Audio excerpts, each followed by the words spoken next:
Let me welcome you all. Hello, everybody. My name is Markus Rupp, and I have the pleasure to introduce Marco Di Renzo for today's presentation.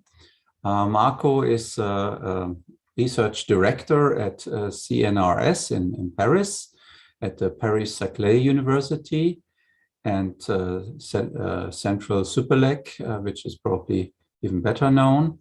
And he is an IEEE fellow and fellow of IET and AAIA and many other associations. And among many activities, he's also involved in the standardization of RIS surfaces within the European telecommunication standards and ETSI. His work on RIS is very visible and very well known. So it would be a pleasure now today to listen to his talk. Before we start, let me remind you that you can pose questions in the chat, and after the talk, we will go through them, and hopefully Marco can answer all your questions that you have.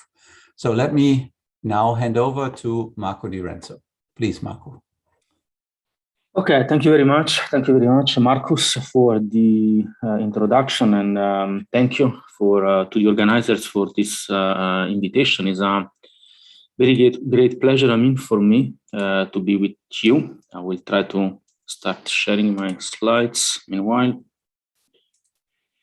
So, as I was saying, thank you very much, because it's a great honor, to be part of such a list of speakers that gave presentation, before me. So today I will try to report a little bit the research activities that I have been doing with my group on these intelligent surfaces, reconfigurable surfaces. So today I will present some results that are quite new. So it would be great, to get your feedback on these results. So first of all, before getting started, so let me say, as Marcus said, myself and my group now are based in Paris, so it's a little bit south part of Paris, in this new campus of this university that is called the Paris-Saclay University, which was established recently as uniting, if you want, different colleges and different universities that were in the area. So if you are interested basically in applying for the PhD program, which is quite large in this university, just feel free to have a look at this website, and you will find all the possible information. So let me now go through the main items of the presentation. I guess that RIS are quite known, at least, the basics of RIS are quite well known, to the audience. So I will go pretty fast through the first couple of bullets here, what a smart read environments and what an RIS are. Usually I have a part on performance evaluation and a few papers that studied a little bit some fundamental trends on RIS. So in the interest of time today, I will skip this part. But if you have any kind of questions, just feel free, and I will be truly happy to answer. I will touch upon some open research issues, primarily focusing on the some use cases that I found recently. So many people ask for use cases for these surfaces. I anticipated that they're not so very clear at the moment, but you can clearly see that there are some companies that propose some very precise applications, and I will give you some examples. The main part of the presentation will be focused on a new model, or at least a class of models that we introduced. We are utilizing for modeling and for optimizing RIS, by taking into account their physical structure, and therefore I will report a little bit on that. Recently, we also conducted some, thanks to some industrial partners, some system-level studies on RIS when you deploy them in a city, for example. And I will report 2 or 3 slides on that, and I will give you pointers on how you can find information on this part. And then, question and answer as many as you like, of course. So let's briefly recap to try to give you the context of what these smart 3D environments and RIS are. So the concept is relatively simple. So that's an environment, a wireless environment, where there is a base station, there is one base station, one mobile terminal, and in some cases the line of sight is blocked. Therefore, what we can do to get basically some reflections from the environments and and try to communicate through these reflections. And we may exploit multiple antennas at the transmitter and the receiver in order to make this transmission a little better. But in most cases, we may have signals that arrive from different angles of directions or with different phases, and therefore they may recombine at the mobile terminal in a incoherent manner, so out of phase. So the idea of this smart environment is to enhance the environment through some metamaterial structures that are called surfaces, metasurfaces. The idea is that you put these surfaces on the walls of buildings, for example, in this case, and then these surfaces give you the capabilities of changing the way that the waves are reflected, the direction of reflections, the phase of reflection, and so on and so forth. And this allows you to control a little bit the wave propagation throughout the environment, possibly getting a better signal. Okay? So the enabling technology to make this possible, to possibly make this possible, is called, it has many names. I mean, one of them is RIS. And we basically have three words here. One is surface, which means that these are not volumetric structures, we will see in a while. And this is usually done in order to reduce the losses and also the implementation complexity, while still allowing the manipulation of the electromagnetic waves. Intelligent means that they are engineered surface. So it's not a regular wall, a metal plate, but it's really something that we engineer. Reconfigurable means that we can change their response over time. So after being manufactured, we can still program them and try to change what the response is. That's the reason why we call them in that way. And the functions that they enable are quite many. So maybe not all of them are listed here, and for sure not all of these may be applicable or useful for wireless. But of course, you can manipulate the reflections. You can also manipulate the refractions, so the transmissions through windows, for example. You may reduce the electromagnetic radiations, for example, for reducing interference. You may do near-field focusing and many other things. So the typical structure that we have here is that also justifies the name is this one. So we have a surface, therefore the thickness is much smaller than the other two sizes. We have two main components on this surface. One is the scattering elements that allows us to irradiate the signal that impinges upon the surface, and then electronic circuits that allows us to make the surface reconfigurable. So in principle, scattering elements are there, and they determine the word engineered or intelligent, and the diodes or the varactors enable the reconfigurability. In this structure, in this example. One of the most studied examples in wireless communications is the reflecting surfaces. So in this specific case, the objective is that you take a signal that impinges upon the surface from a given angle of incidence. In principle, if this surface was a normal surface, you would have had a reflection towards this direction. The idea is that you cancel all the possible reflections from the surface except the one that you are interested in. Towards the directions of your intended user. And if the user moves, you need to track basically this user. Here, the challenge is to cancel out all these reflections that you see here and to be able to steer the entire power that impinges upon the surface towards the receiver. And we will see that it's not that trivial to be done in the second part of this presentation. So the typical features that we list to define the surfaces are typically three. which are the following. First of all, we read very often that these surfaces have no power amplifiers, so they are we say that they are passive. Then I go back to this concept of being passive in a second. But basically, they don't have power amplifiers. They don't have digital signal processing units, and they don't have multiple radio frequency chains. This is good and bad because this allows us to simplify the surface, but there is a price to pay. There are some issues that needs to be implemented, such as channel estimation, that become more complex, and I will go back to this point. But in any case, these are three features that distinguish these surfaces from other network elements, as we will see in the following slides. Going back to the fact that these surfaces are passive or not, they are not passive because we do have the electronic circuits here. Therefore, sometimes we refer to them as nearly passive or quasi-passive, but they do need some electronic circuits to be reconfigurable. Okay. So briefly, so this is the main type of surface that I will be talking to you today, sort of a relay type surface, okay, with these additional features or constraints. And but these surfaces can be used for other applications. So two of them that people are researching quite a lot are using these surfaces as transmitters. So in this case, the surface is part of your transmitter. Therefore, it's like if the incident signal is very, very close to the surface. It can also be coplanar. So there could be a cable here that connects to the surface. And today I will not be talking about that, but there is a lot of research activities.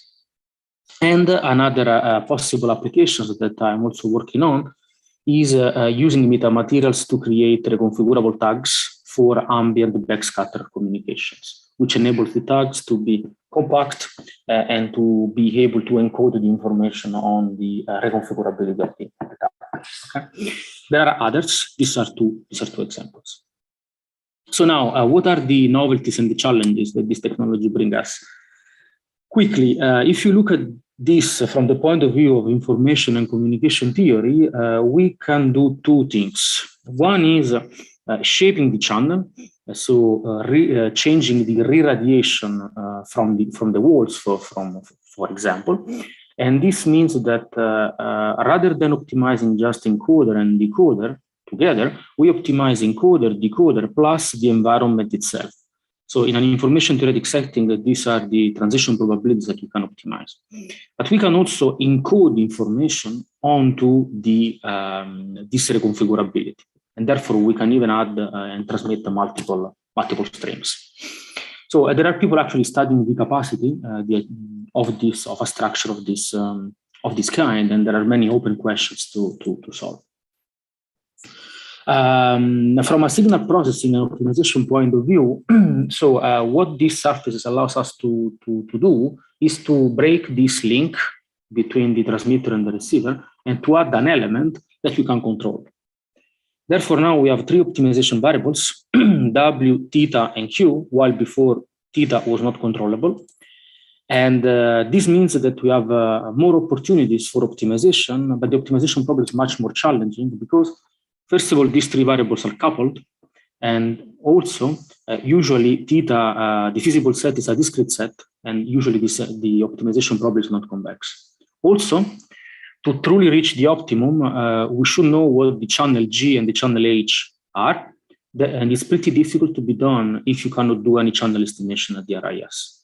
Therefore, these features are gives you some opportunities to simplify the deployment of these surfaces, but also give you some challenges. Okay?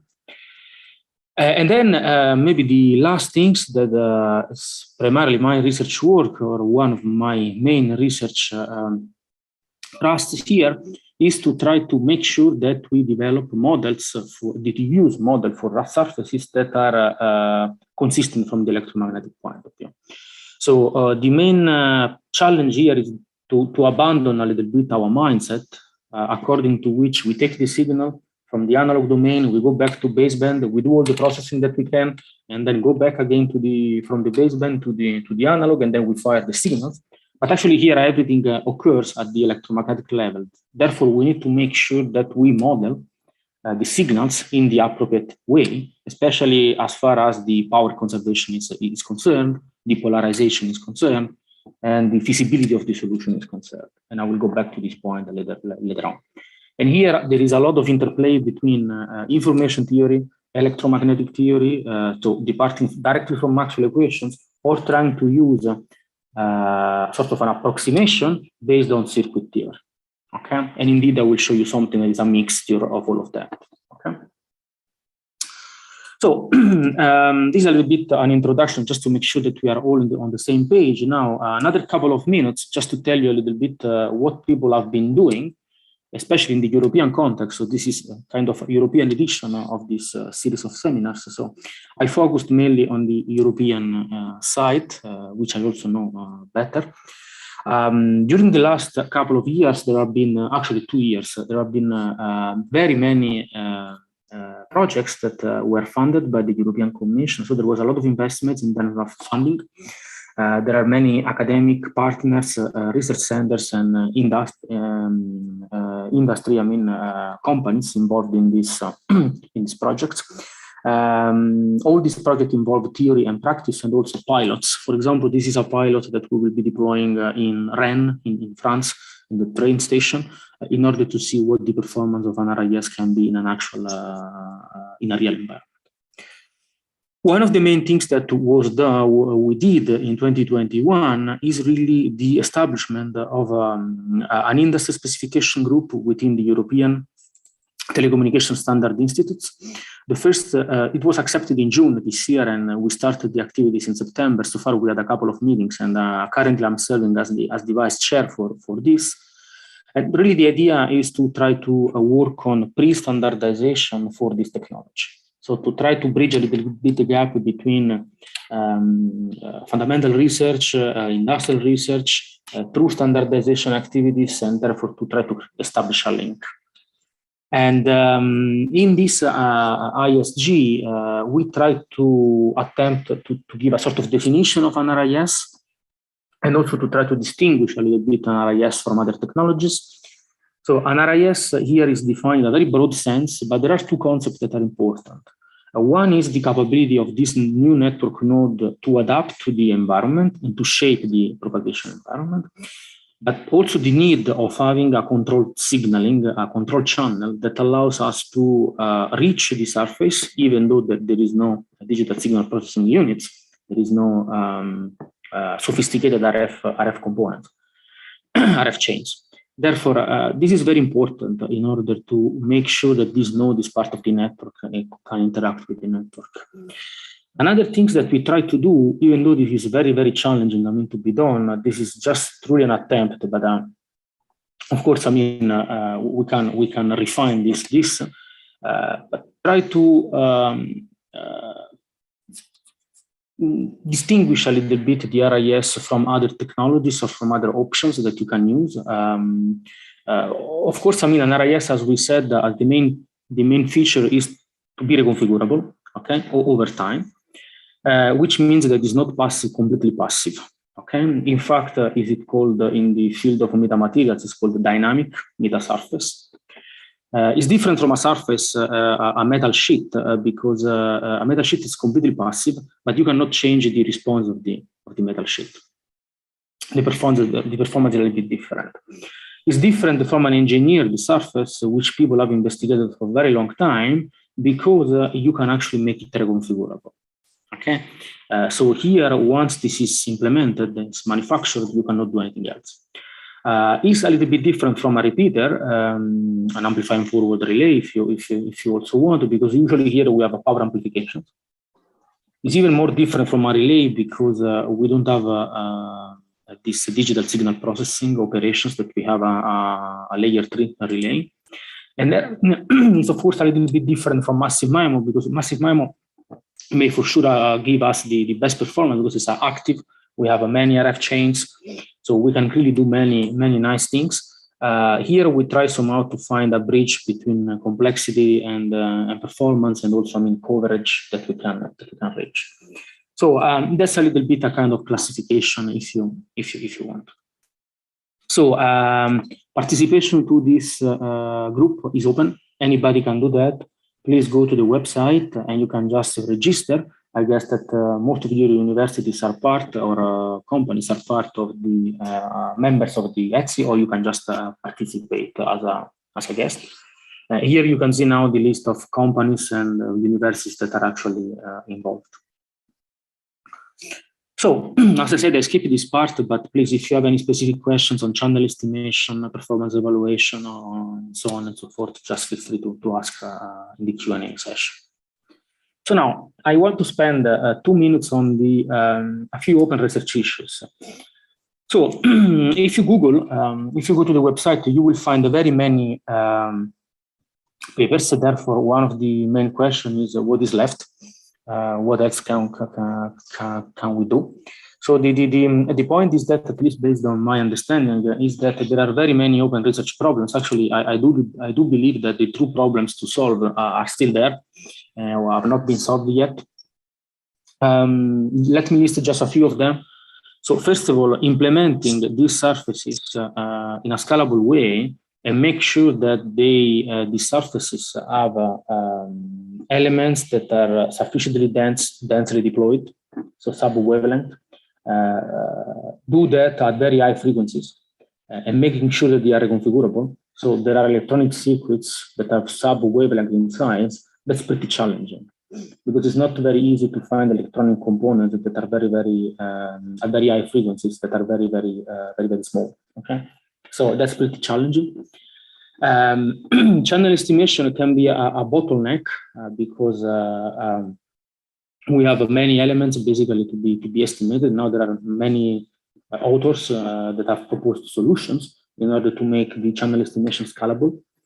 The optimization can be challenging because the problem is usually non-convex, and therefore we really need to make some tricks in order to make to solve the optimization problems. Being able to control this surface is still a question mark. I mean, how we can do that? What is the best option? That's we are really trying to discuss a lot. And also interference. We will go back to interference later on, because we need to characterize the interference produced by these surfaces and really try to understand how this impacts the network performance. And there are not so many studies so far on that. Of course, if you really want to do a comprehensive study of the performance of this technology, we need to start doing system-level simulators. And many of you are working on that. You know how complicated it is, but how fundamental this is. And ray tracers that includes these surfaces, to the best of my knowledge, are not well developed. Usually they follow Snell law, not the generalized Snell law. And I will go back to this later on. And of course, I mean, we really look forward to see actual deployments, large-scale deployments, to see whether they work or not, even though many companies have already shown in some tests that it's actually working. So the last part is dedicated to the electromagnetic consistent modeling. That's what I will be doing for the the next 25 minutes. But I would like to spend two slides on use cases, because many people ask, where should we use these surfaces? Now, I found a couple of slides from one of the companies that basically pioneered this research, because they did one of the first tests reported, in Japan, which is Docomo. And I recently found in the Docomo Open House 2021, this year, a nice example of application of what is a transparent surface. Therefore, is a window that is actually a metasurface. And this is an application in the millimeter wave frequency band, where the idea is that you have a base station here, and then often the outdoor to indoor communications is problematic at millimeter wave. What you can do is to use this metasurface to take the outdoor signal and then to focus it towards a point, which can be another surface in the indoor. And then this surface can illuminate basically the room. And this enables you to have this outdoor to indoor communications by combining, for example, two surfaces. One that works as a focusing lens, and another one that works as a reflector, as a mirror that illuminates the apartment. And actually, it's very nice to see that there are companies now that are developing these transparent surfaces, because I mean, I don't think that we may want to see these panels distributed everywhere and basically make the appearance of our buildings not so good, or windows. And also, we would like to make sure that the signal is not basically blocked by these surfaces, and maybe we want to have functions that enables us to reflect the signals, but also the signals to be transmitted. Okay, to be able to have all the harmony coverage around the surface. So that's a little bit what I was able to find. Of course, there are many other examples, but these are the two last ones that I was able to find, and I have one of the first times that I report in a presentation.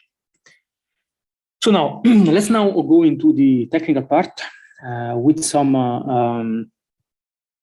discussion on this model on the RIS that we proposed and we are studying, in order to clarify a little bit what the actual response of this surface is and the problems that we may have.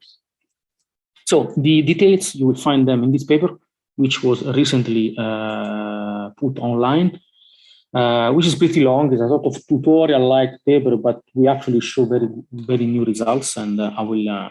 But it's written in a tutorial-style manner, and I will give you the main findings and the main results from this paper.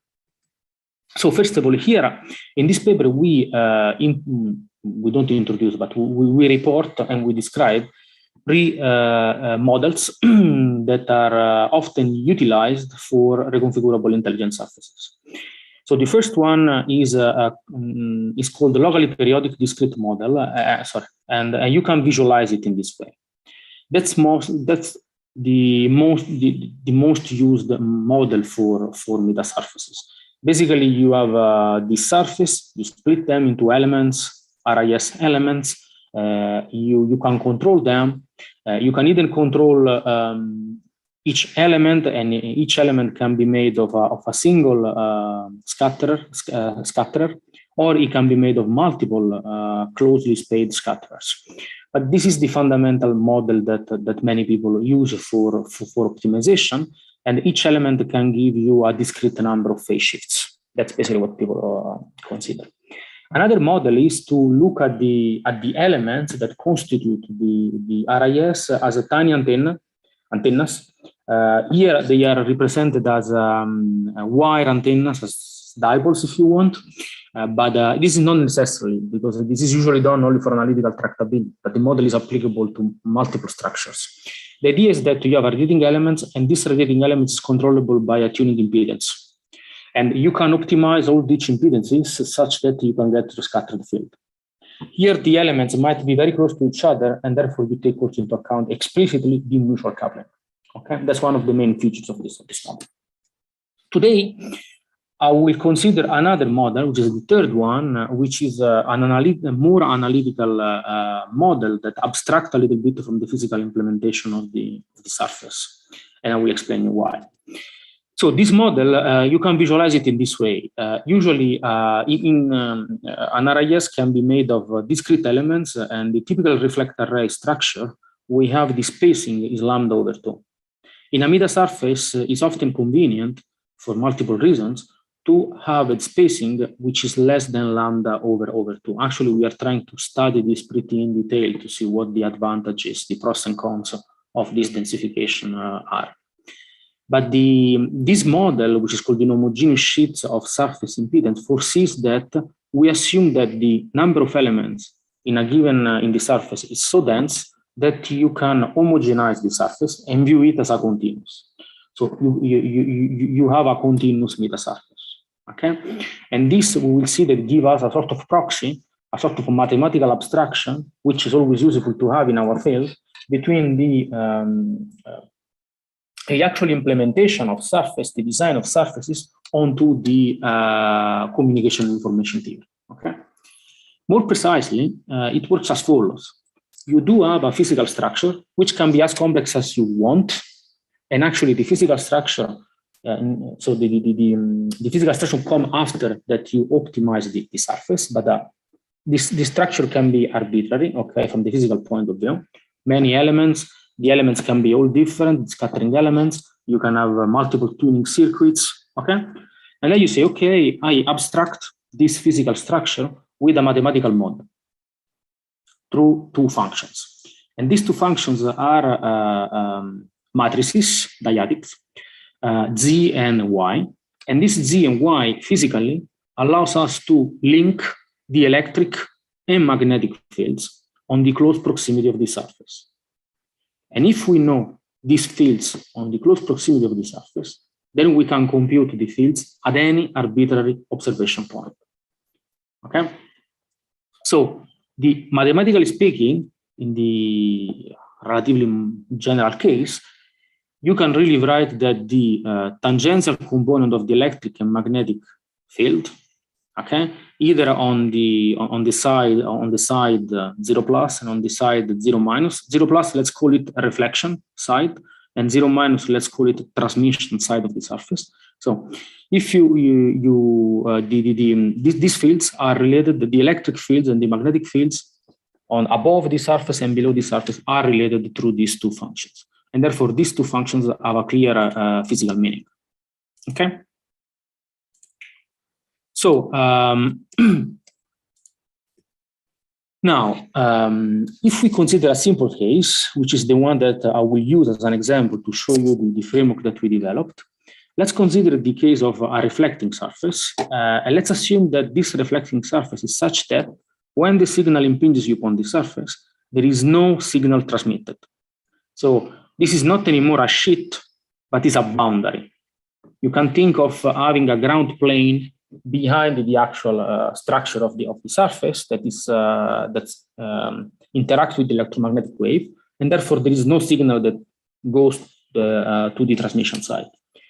And if you assume that this surface does not change the polarization of the electromagnetic waves, your problem becomes a scalar problem, which means that the behavior of the surface is characterized through what is a surface impedance at every single point of this continuous surface, okay, x, y. And fundamentally, this surface impedance physically allows us to link the electric field and the magnetic field. It's a sort of voltage divided by currents, sure, okay? And they give us the circuit representation of the surface. When the surface impedance is known, there are techniques that allow you to map this impedance onto a physical structure, okay, which you can also make reconfigurable. The objective in our field, or at least in what I'm doing, is try to have a model for Z which is electromagnetic consistent, to plug it into an optimization problem, to solve the optimization problem, and therefore to find the best Z that maximize our performance, and then give this Z to the people who build the surfaces and try to find a structure for the solution. Okay? That's the kind of mathematical abstraction. So now, why we decided to use this model? Why not the other two? Actually, I'm using the three of them. So I'm actually studying the three of them. There are differences between them. Some of them are useful for doing some things. Others are more useful for doing other things. But if I can tell you the main advantage of this approach of the surface impedance is that truly you abstract from the implementation. So you don't start writing the problem from an actual implementation and then you plug it into mathematics, but you keep it very general. You have a functions or matrices that describes this device, and therefore you're trying to find the possible best based on this model that is electromagnetic consistent. And then you try to find a physical structure that represents it. So that's basically give us a lot of generality to really understand what the fundamental performance are, regardless of the actual implementation from the very beginning. And also another main property is that it can be easily, under some conditions, which are basically those of physical optics, can be nicely integrated into Maxwell equations. And therefore, we can express the received power at any observation point as a function of this surface impedance. And once we have the received power, we can then compute the SNR, we can compute the SINR, and try to formulate our optimization problems, as we will see, I will show you in a while, okay? So now, let me give you 5 minutes of background on modeling metasurfaces and viewing them as a diffraction gratings. And then you will also see what a diffraction grating is throughout these slides. That's very important to understand some fundamental issues when we optimize surfaces that have not been explored so far in wireless communications. And I will tell you what the problem is. So let's take a simple case study. Let's consider the so-called geometric optics approximation for this surface. What does it mean? So this RIS is a surface that we assume that is infinitely long. Okay, so its size is infinite, so it's not a problem. But this is the departing point to study any middle surface. And then, as we said, this surface is a reflecting surface. In this case, it is characterized by a surface impedance. To make the mathematics a little bit simpler, we assume that the problem is such that this surface impedance depends only on y, and the other end is constant over x, and therefore we can only consider one variable to simplify the example. Geometric optics basically tell us that we can model waves as rays that propagates through lines, and when they interact with objects, they bend basically according to some specific laws. Okay. So now, according to this geometrical optics approximation, we know that the reflection coefficient gamma s at every single point y of the surface is usually written in this way. I will explain you why this is written in this way. The amplitude is equal to 1, and this is basically a phase shift that we apply to the impinging wave. And this phase shift depends on the difference between the angle of reflection and the angle of incidence. Actually, if we have a wave that comes from the angle θ I and we want to steer it towards an angle θ R, we need to phase modulate the impinging wave through this phase modulation. That's what tells us this formula. And the corresponding impedance is written in this way. Therefore, there is a one-to-one mapping between the reflection coefficient and the surface impedance. The reason why this works, it means that if you have a wave that comes from θ I and then is directed towards θ R, if you apply this phase modulation to the impinging wave, comes from the Fermat principle. Basically, what Fermat principle says is that the light takes the path that takes the least time to reach your destination. And indeed here, this is the formula that comes from Fermat principle applied to this specific example. And if you plug here phi of y, you can clearly see that you get θ R. Okay, so that's the departing point. So according to geometric optics, this problem is solved. You can actually get, if you apply this phase gradient here, you can get the reflections where you want. Okay, then we will see what the problem are with this approach. So now let's look at the gamma and let's look at z. Gamma and z are periodic functions. Okay, and more precisely, if you look at them carefully, you see that they are periodic with a given period, and the period is equal to this one. Is 1 lambda divided by the difference of the sinus of the angle of incidence and the sinus of the angle of reflection. Okay, so what are the implications of this periodicity, which is hidden into the solution that we found? Well, the solution, the implication can be comes from what is called the Fouquet theorem for periodic surfaces. And basically, this Fouquet theorem tells us that if you, for example, illuminate your surface, periodic surface, with a wave that impinges from the normal direction or from any other direction, this is just an example, and if your period is slightly bigger than lambda, then you do have your reflected fields where you want, which is these arrows in black. But you also have other reflections, secondary reflections, that are your grading lobes. And the number of reflections, grading lobes, and their intensity depends on the period of the surface. Now, P equal to infinity, period equal to infinity, corresponds to an homogeneous surface, which corresponds to a middle plate, where you see that you have a specular reflection and no grading lobes. If you want to have a reconfigurable surface, you can steer your beam towards a different direction, but you need to deal with these grading lobes. And if the period is very large with respect to lambda, which here corresponds to having a difference between θ I and θ R that is small, so a small tilt, then you have a strong reflections where you want and very minor grading lobes. But if your angle, the tilt, is very large, then you get in trouble because you can have a very strong grading lobes. And that's where the problems are, because we want to realize structures that have a very large tilt. That's the main complexity of these surfaces. This is an example that shows you that according to this theorem, you may illuminate your surface towards this direction. You do get a very nice beam towards here, but you may get a retroreflection, and you may also get a reflection towards the symmetric direction.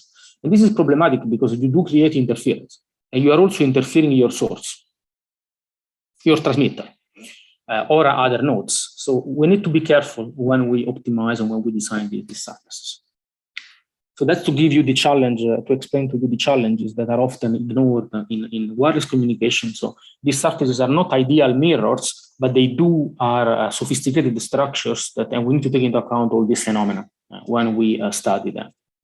So now, let me now give you some numerical examples and the system model. I will skip the mathematical derivations, but I give you the system model and the results and some conclusions.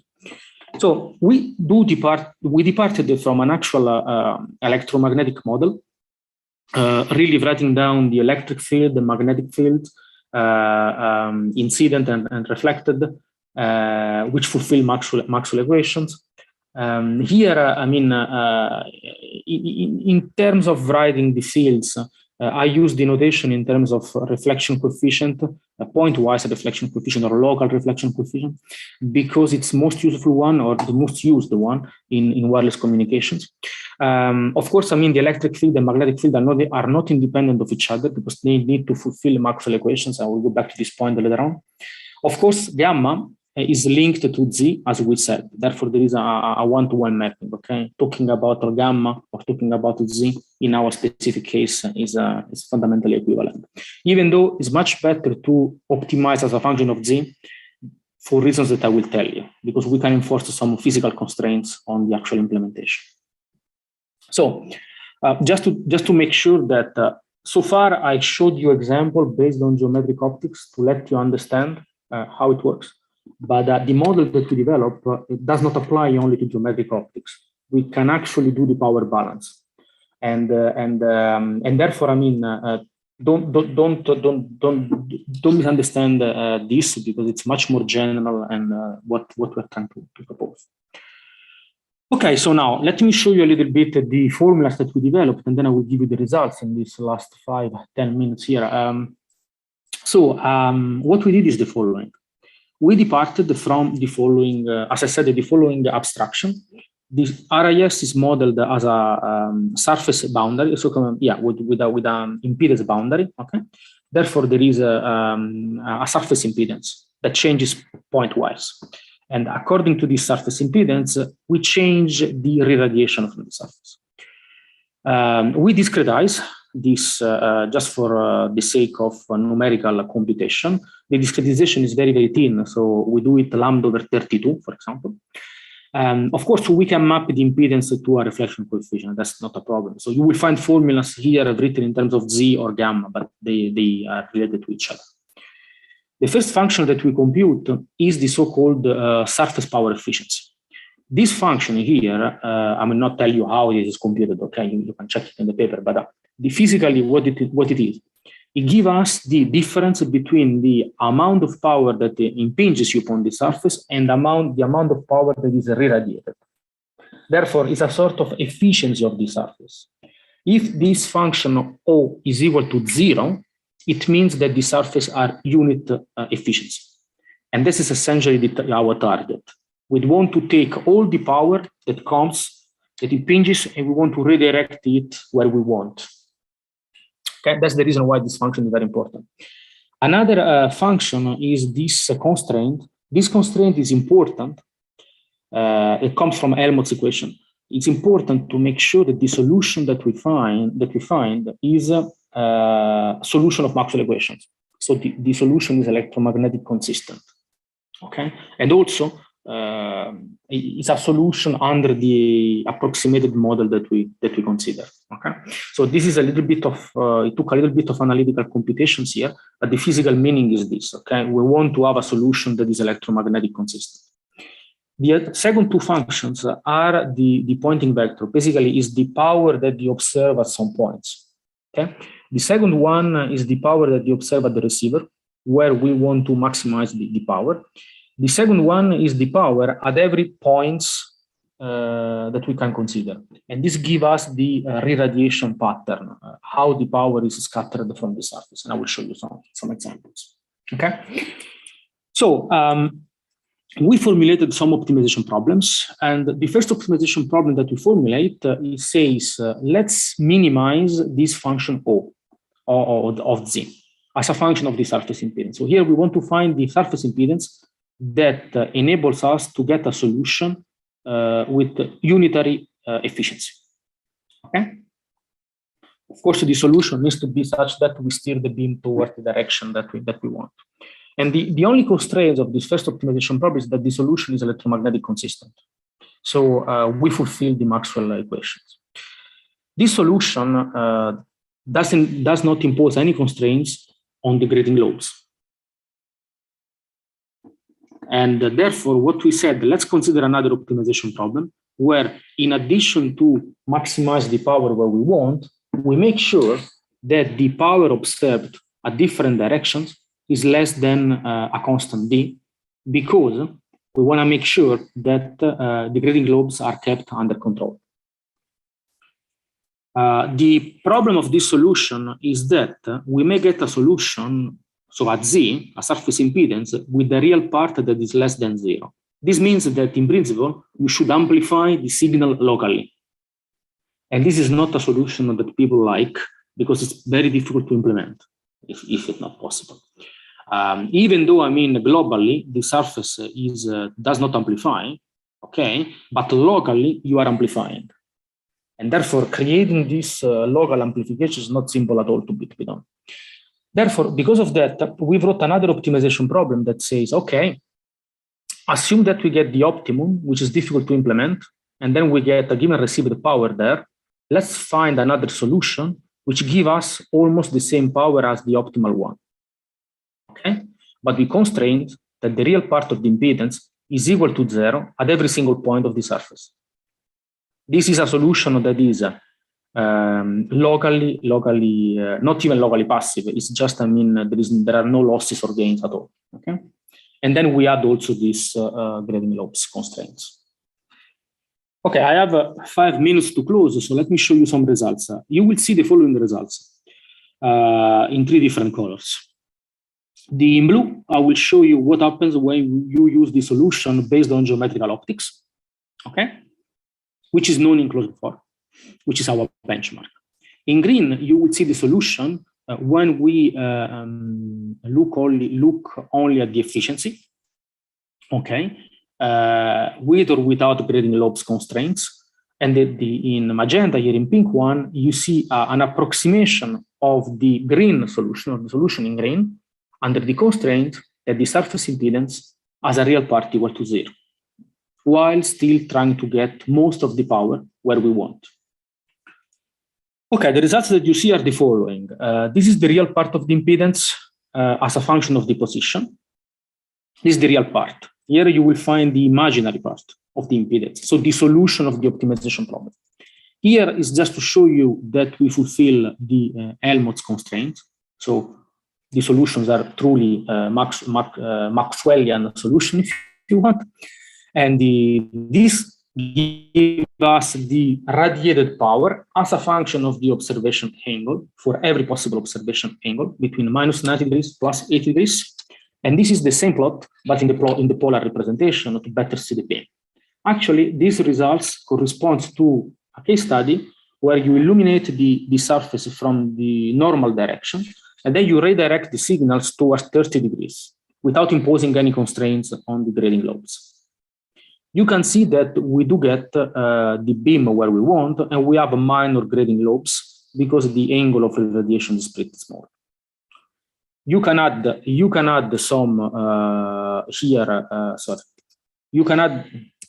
Where it is? Yeah, you can add here some nullification at 0. You can see that you reduce a little bit the lobe. The solution changes a little bit, as you can see. but fundamentally there are no main changes when you have 30 degrees. Now let's look at a sensible case study, which is 75 degrees of steering, of beam tilt. Here you can clearly see that the geometrical optic solution gives you a completely passive implementation. The reason why this is passive is because to kill these degrading lobes, but the green one gives you a solution with positive and negative values of the real part of the impedance, which tell us that here you need to attenuate the signal, and here you need to amplify the signal, which is not good. In purple, you can see on the other end the solution with the real part equal to 0, and with an imaginary part that has very large variations in order to get a solution that is close to the green one. Now, if you look at how the power is radiated, you see that you do have a beam where you want at 75 degrees, but you also have huge grading lobes at 0 and at -75, which is in agreement with the Floquet theorem. Therefore, what we said, and by the way, the geometric optic solution gives you no major grading lobes, but the efficiency toward the beam is very, very low. Okay, that's the trade-off. Let's apply a null at 0. You can see that we null these grading lobes, and we can get a much better beam here without grading lobes. And we can also remove the grading lobes at -75 if we want. So we can always find a solution which is different from the other ones. So you can see the solution is pretty different. Okay, so here we can see that we can get a solution that is much better with a nice lobe and with not so large grading lobes. Okay, so the solution that we found is not the ideal one, the optimal one, but it's close to it because the optimal one would have no grading lobes at all. But it's close to it because, in fact, you can see here that the variations are not so pronounced with respect to the actual optimal one. So it's easier to implement, but we pay with the existence of some grading lobes, but which in any case we keep under control. Okay. So let me close just to say that we can write electromagnetic consistent models for RIS. It's a little bit difficult at the first sight when you see it the first time, but indeed, I mean, it is possible. Now, how to utilize this to solve complex optimization problems? This is still a question mark. There are still many things that needs to be addressed, but this is a first step. Last, let me show you 2 slides on some recent results because many people ask. So recently, thanks to a collaboration with some industrial partners, we managed to do some system level studies by deploying this RIS into a very large deployment by using a system level simulator that this partner has available. It's a proprietary system level simulator. And so we considered a very large scenario, which is a urban environment in Hangzhou in China. The total area actually that we consider is 800 meters times 800 meters. Okay, and we consider 2 implementations, one at 3.5 gigahertz and one at 28 gigahertz. You will find all the details, even the coordinates of the place where we did the simulations. Okay, but the bottom line is that we can really see quite good gains in deploying a relatively small number of RIS per base stations, like 5 RIS, for example, per base stations of this size in the C-band and in the millimeter wave band can ensure that 90% of the cell edge users are in coverage. Coverage means that the SNR is greater than 10 dB. Without RIS, the coverage would have been 46%. Therefore, there is a pretty large improvement in that. Okay. So if you are interested in the details, please have a look at the paper because we do have many simulation results, mostly on simulation results. So it's better that you look actually at all the assumptions that there are, but these are the main findings that we got if you are interested in system level analysis. So I go to the end. I would like to conclude thanking all of you for attending this presentation, and many thanks to the organizers and to the host for welcoming me. And if you have many questions, any sort of questions, I would be glad to answer. So thank you very much. Yeah, thank you very much, Marco, for this pleasant talk. And I see in the chat that we have indeed some questions. So let me start with the first one. How does the behavior of RIS change with the signal frequency? Is it almost the same over the entire bandwidth? Yeah, that's a very good question. Yes. So there are actually now I have not, to be honest, in my models I've not considered that. What we usually find, in papers that characterize the behavior of surfaces is usually the response or the reflection coefficient of the RIS as a function of the frequency. And then basically you can see that there are variations across basically the bandwidth. So of course, the response, which means the reflection coefficient is not exactly the same at different operating frequencies. Therefore, including the frequency, so how the RIS operates at different channels, I think it's very important because it's not even guaranteed that this reflection coefficient or the phase shift that you apply are actually gives you the same difference. Usually, if you have 3 bits, you want to have a 45 difference between the different in your codebook, 45 degrees different. It's not guaranteed that you get these are all possible channels. Therefore, it actually changes in general. In papers, you find this behavior, but I have not included that in the analysis. That's a very good point to be taken into account. Yeah. Mm-hmm. So the next question is very long. Let me read it. Could you please talk about the latest optimal, suboptimal solutions to efficiently optimize the impedance matrix in RIS techniques, which is due to the mutual coupling, non-diagonal, resulting in an NP-hard math problem? What effect would the periodic nature of the impedance you talked about have on this orientation error? Yeah. That's a very good question. So many questions. Yes. So now, when it comes to the optimizing actually the impedance itself. So in wireless communications, I have not really seen so many papers. So the paper that I wrote with the colleagues that we saw in the slides is actually maybe if not the first one, but is one of the first that basically try to put this in a optimization problem formulation. Okay. So we didn't actually develop a super efficient optimization algorithms. We just used MATLAB in this case because the objective of the paper was not to develop an algorithm, but just to show, to formulate the problem and to show what the problem are. Solving the impedance in the problem formulation that I gave to you, it's relatively challenging because we have a continuous problem.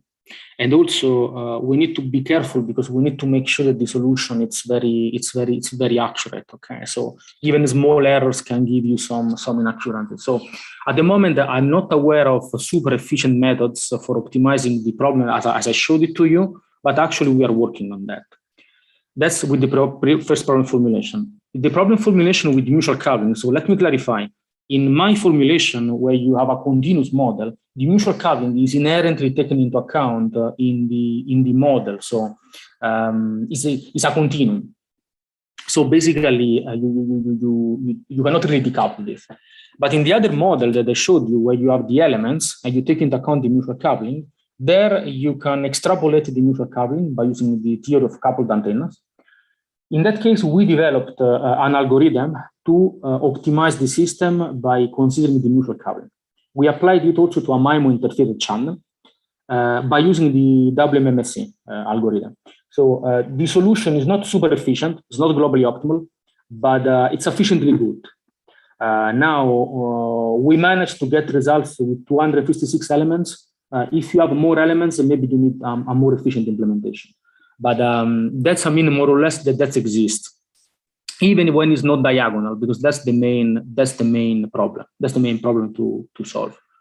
The periodic nature, that's an extremely good question, which have been discussed with people in metamaterials, because if the solution is periodic, you take advantage of the periodicity in order to reduce the computational complexity of your problem. Because the complexity does not depend anymore on the size of your surface, but on the period. But the point is that you need to then build a surface that is optimized based on the period, which is not anymore an aperiodic surface as we usually do in wireless communications. We take everything as a whole, but it's truly periodic. So this brings some challenges that I'm actually studying with some colleagues working in metamaterials, and we are asking the question, what is the best solution and what the pros and cons are. But this is truly a truly great question on the what the impact of the periodic nature.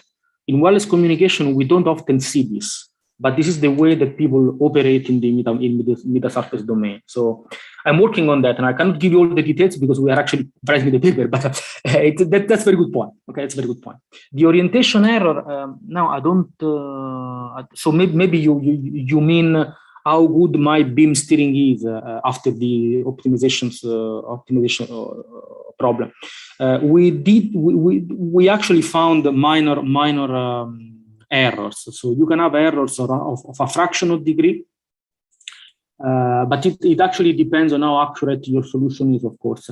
If you are tilting a lot, it starts getting very difficult to get the peak exactly at the angle that you want. There will be some errors. In any case, this orientation error is also linked to the optimization based on the period.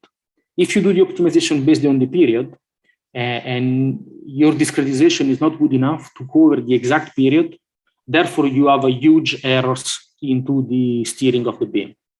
Okay, I'm not sure if you were referring to that since you asked the question after this periodic nature, but if you do the optimization based on the period and you don't reproduce exactly the periods, you may have a huge orientation errors, so beam steering errors. That's absolutely true, and we are studying that as well. That's a very good point as well.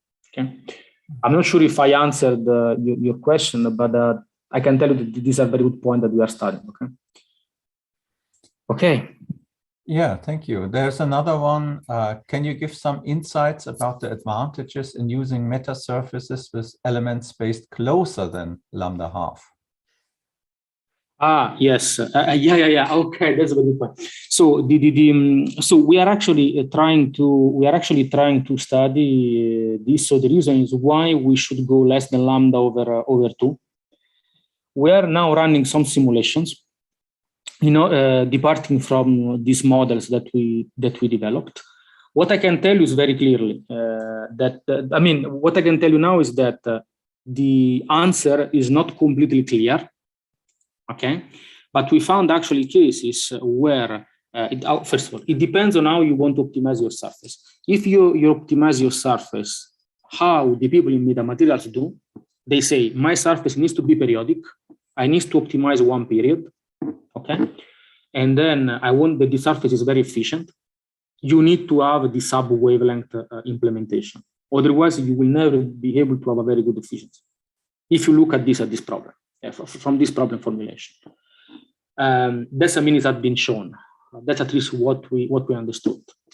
Now, if you go to this problem, if you look at this solution, and if instead of using lambda over 32, you try only to use lambda over 2, you will have only 2 points.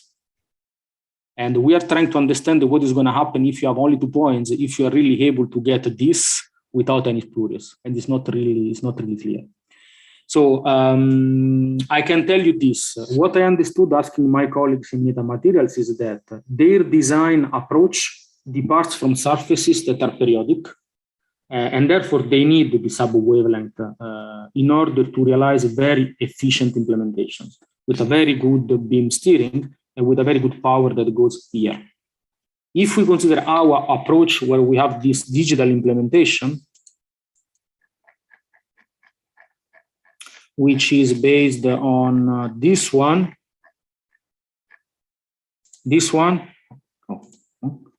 yeah, it is this one. When you go less than lambda over 2, if you optimize this surface as a periodic surface, you may get some good performance. But if you want to optimize it in a periodic way, with lambda over 2, you will never be able to cover exactly one period, because the period is not an integer times lambda over 2. And therefore, you will have, as the other colleague said, orientation errors when you implement your solution. Okay? So, but I mean, we are actually studying that, and we hope to go out with a paper that explains all that I try to explain to you, and quantifies also this. But it's really, I mean, it's really different approach, the way that our people in metamaterials approach the problem, and they really need the sub-wavelength, and then we will try to explain this, hopefully. Yeah. Other questions? Yeah, what are the pros and cons of planar antenna arrays and lens antenna arrays being implemented in the IRS compared to each other in terms of energy consumption, number of eyes, change, accuracy? Okay, lens antennas, you mean conformal? I'm not sure if the person who asked the question asked, or basically the functionality in terms of mirror versus focusing lens. Is always a flat surface, or that's what I... Planar antenna versus lens. Lens, you mean really, lens, you really, I'm not sure the person who asked the question here. He doesn't answer. Okay, so let me try to give you a point. So if the surface is always planar, I think that here you can refer to the functionality. So you can use it as a reflector, or you can use it as a focusing lens or a reflecting lens. In the far field, I mean, it can be shown. It has been proven, and it's very well known. The focusing lens and the mirror-like, they are basically equivalent. Of course, in the near field, they are not, and therefore, basically, this needs to be taken into account if you want to work in the near field. The performance is different. Now, if you look at on the other end, the planar surface, the planar implementation with the conformal, so it can be really, parabolic structure or something like that. I think that the planar ones are much easier to deploy and to be used essentially now in our case. Of course, I mean, there are some surfaces that are not perfectly flat, and therefore we may want to have this conformal surfaces. In principle, I mean, at least for what I read, the fundamental theory that you can apply is the same. I mean, you can always apply the surface impedance, but it's much more complex, the problem formulation and the mathematics, because at every single point, your normal to the surface changes, and therefore the formula becomes much more complex. But conceptually, you can write the same mathematics. That's basically my understanding. I'm not sure if, that's basically the point. Then if you are comparing on the other end, two different antenna implementations,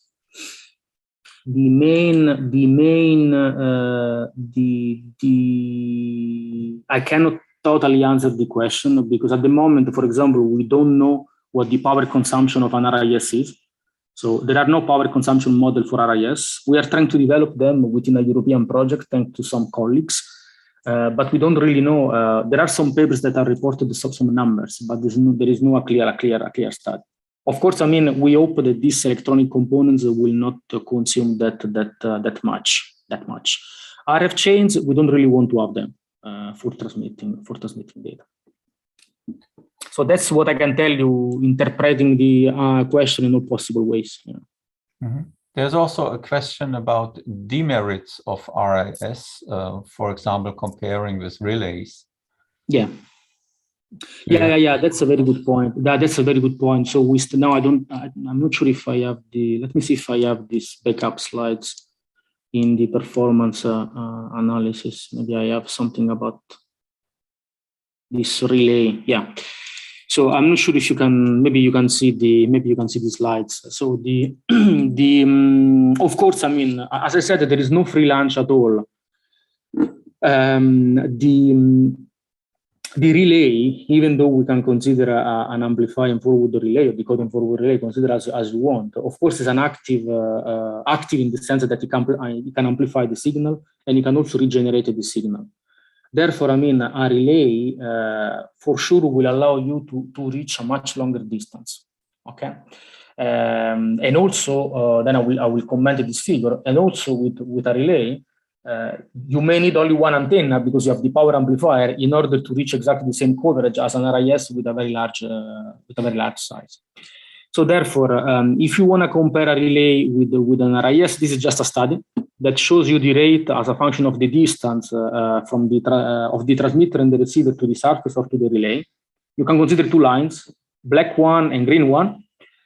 The black one is an RIS as a reflector, a symbol reflector, and in green you have a full duplex relay with only one antenna. Okay. So you can see that here I've chosen the parameters such that you get more or less the same performance. Okay, but you need to have an RIS with a diagonal of 1.5 meters and only one antenna relay, which is perfectly full duplex. So this is the best that you can have. So is a matter of simplicity of the structure. Less power consumption, not using a power amplifier. But if you want to compete with a relay, your surface needs to be sufficiently large, okay, to be able to get the beamforming gain that you need. You don't amplify noise, reduced complexity, no power amplifiers, no interference. No interference in terms of full duplex interference. These are the pros and cons. But as I said, there is no free lunch if you want to have a passive or not a power amplifier in your surface. Yeah. Is there something like a general statement here? It says 140 lambda for a size. No. This was just an example based on the. What we notice is that there will be a crossing point that allows us, but it's really a matter of playing with the numbers to see. Of course, I mean, this can be written analytically for some cases. It can be actually written analytically, and we can try to find some little formulas. If you would have only 10 lambda, which may be more practical, you would lose a lot of quality, or. Yeah, if you have only, it really actually depends on the frequencies. It depends, on many. Also, it depends on the distances at which you are. Because here I consider very long distances, like I wanted to reach 100 meters. But of course, if you want to make sure that the performance is the same more or less at within 20 meters, 25 meters, for example, then you don't need such a very long RIS. That's for sure.